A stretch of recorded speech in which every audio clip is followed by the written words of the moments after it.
Você sabia que na Bíblia se chama de vencedor a quem é derrotado? Como é que é? Na noite que Jacó lutou contra o ser que apareceu na escuridão, ele usou toda a sua força e realmente Jacó tinha muita força porque a Bíblia diz que a luta foi a noite toda. Quem resiste trabalhar e lutar a noite toda? Até que ao romper do dia, vendo Deus que não se rendia, tocou-lhe a articulação da coxa e deslocou-se a junta da coxa de Jacó. Nesse momento, reconheceu que era Deus no chão, olhando para cima, se aferrou a seus pés e ele falou: não te deixarei ir se me não abençoares. Naquele instante, Deus mudou o coração de Jacó e mudou também seu nome. Passou a se chamar agora Israel, pois lutou com Deus e com os homens e foste vencedor. Na Bíblia, quem se rende a Deus é vitorioso. Por isso, o enfoque da lição desta semana é reconhecer que Deus nos mostra sua ampla e correta perspectiva para nos guiar em segurança ao longo da vida. Vamos a passar à segunda parte do nosso esboço, que é a compreensão. Tudo bem? Estamos já na lição número 6. Como está sendo o seu estudo da Palavra de Deus? Como está sendo essa experiência com os provérbios?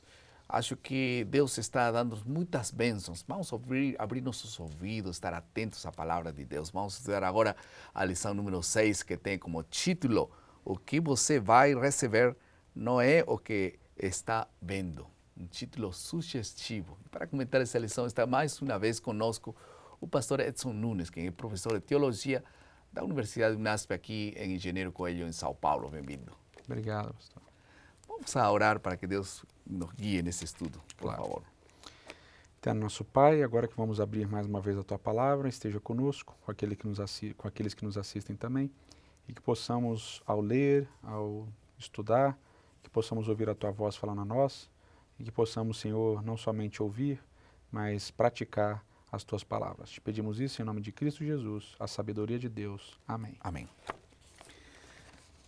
Vamos fazer algo diferente nessa lição. Vamos nos concentrar no capítulo 15. Achamos muito importante.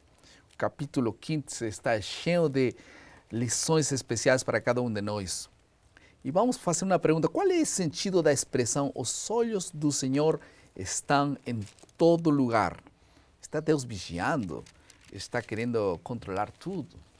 O texto é Provérbios capítulo 15, verso 3, né? Os olhos do Senhor estão em todo lugar, contemplando os maus e os bons. Né? Essa ideia de que os olhos de Deus estão em todas as partes, olhando, né? Vigiando, vendo o que você está fazendo, o que você não está fazendo.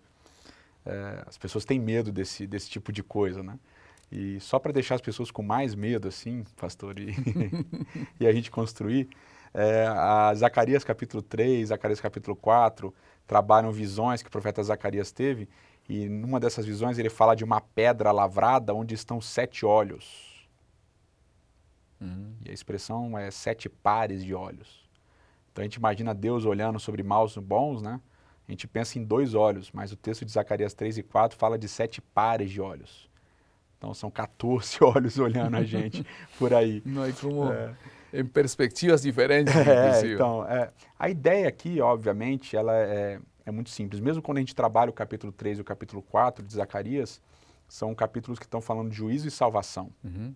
E as duas coisas elas andam juntas dentro do texto bíblico.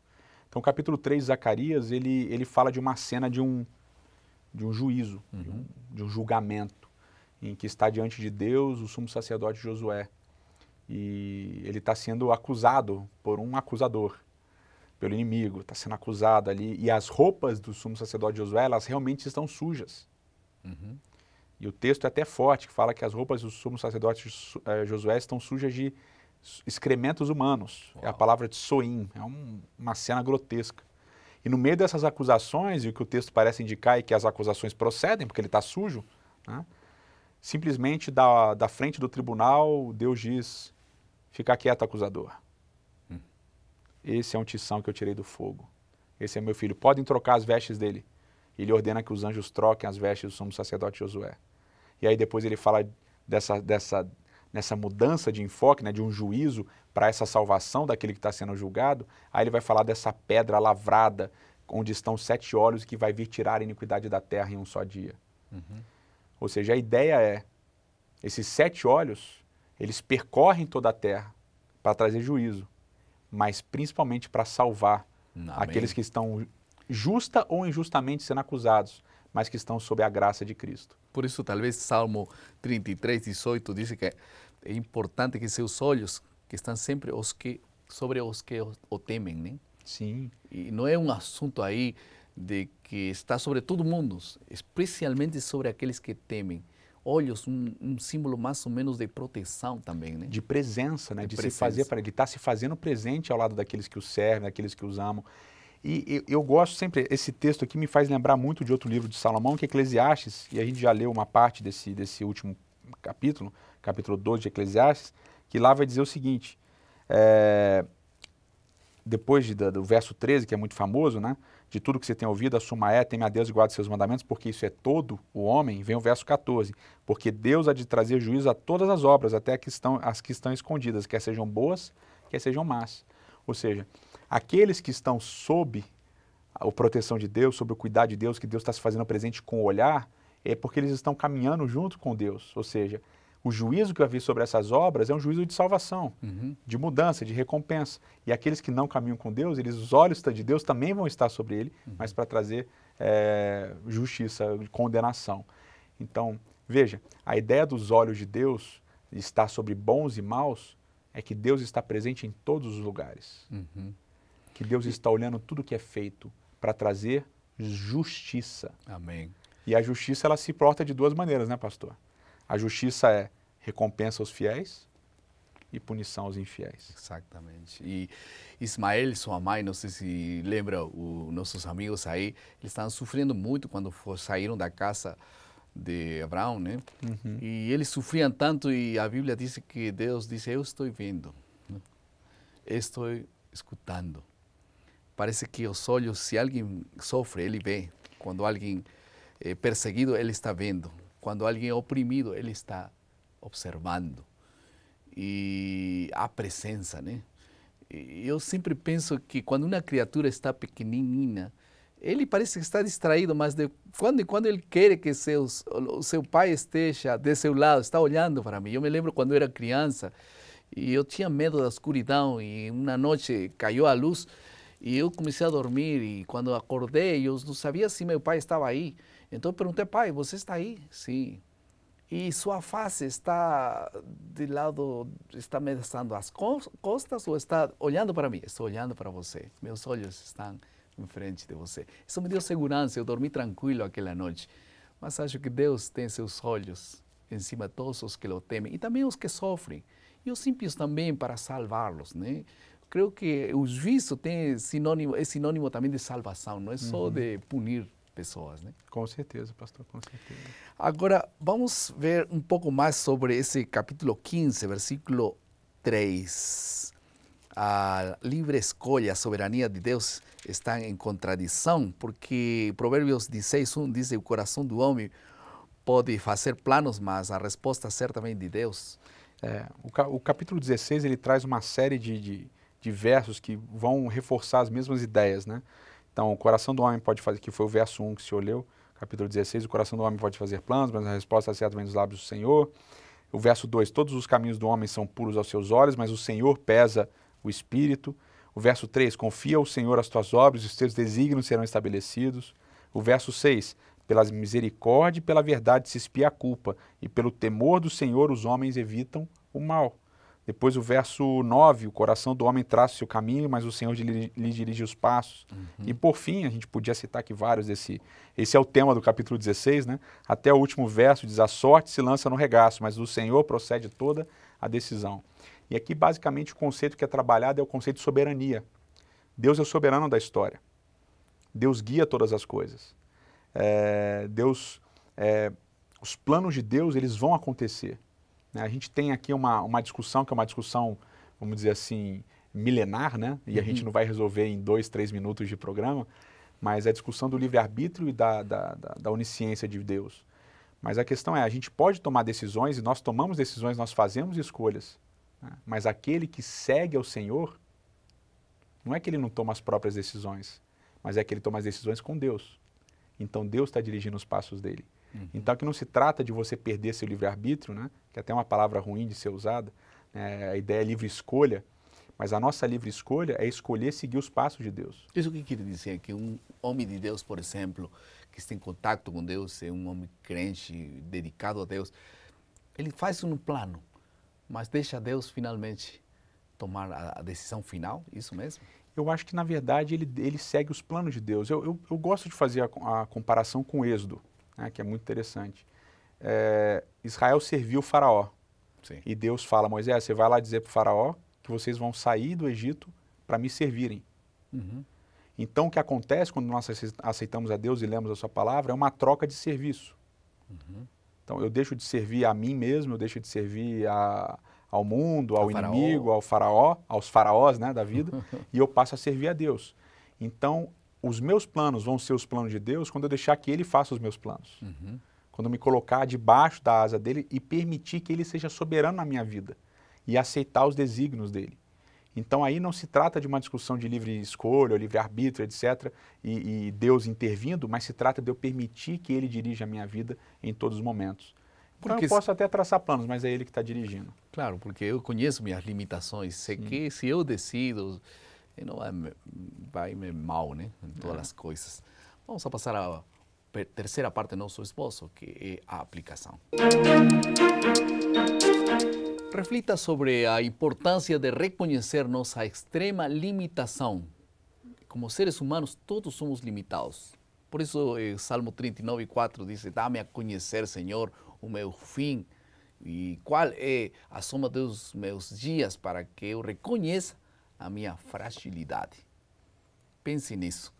Devemos e precisamos reconhecer que somos finitos, frágeis, por isso nos escondemos detrás da fortaleza da eternidade de Deus. Alguma outra aplicação prática? Pastor, a parte prática é o que eu faço com a minha vida, é um exemplo que eu dou do que eu faço, né?